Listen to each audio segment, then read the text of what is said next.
Channel நேயர்களுக்கு எனது அன்பின் மாலை வணக்கம். இப்போ நான் நின்று கொண்டிருக்கின்ற இடம் மகாராஷ்டிரா மாநிலம் எல்லோரா. அதுக்கு பக்கத்தில் உள்ள இந்த 12 ஜோதிர்லிங்கங்களில் ஒன்றான மகாராஷ்டிரா மாநிலத்தில் அமைந்துள்ள குர்ணேஸ்வரர் டெம்பிள். அதை அவுட் சைடு நான் காமிச்சிட்டேன். உள்ளார நாட் அலோடு மொபைல். இப்போ இந்திய நாட்டினுடைய கல்ச்சர் எடுத்திங்கன்னா எல்லா இடத்துலையுமே ஒன்று தான். இங்கே லிங்கத்துக்கு நம்ம அபிஷேகம் செய்கிற மாதிரி இருக்குது. லிங்கம், நந்தியம் பெருமாள், விநாயகர், நம்மூர் சிவாலயம் எப்படி உள்ளதோ அப்படி உள்ளது. ஏதாவது ஒரு சில இடங்களில் மட்டுமே கொஞ்சோண்டு கல்ச்சுரல் டிஃப்ரெண்ட்டாக பார்க்க முடியுது. ஆக நம்ம இந்திய நாட்டினுடைய நாகரிகம், பண்பாடு என்பது எல்லாமே ஒன்று தான். இந்த இடத்துல நம்ம பார்க்குறது இந்த குர்ணேஸ்வரர் சிவாலயம், அந்த 12 ஜோதிர்லிங்க ஆலயத்தில் உள்ள குருஜி அவர்களுடைய ஆசிரமம்.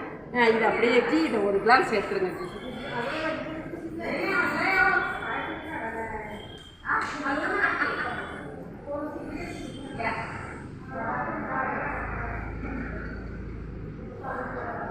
மனுஷால பிறந்த நாம் இந்த 12 ஜோதிர்லிங்கங்களையும் நம் வாழ்நாளில் தரிசனம் செய்தே ஆக வேண்டும்.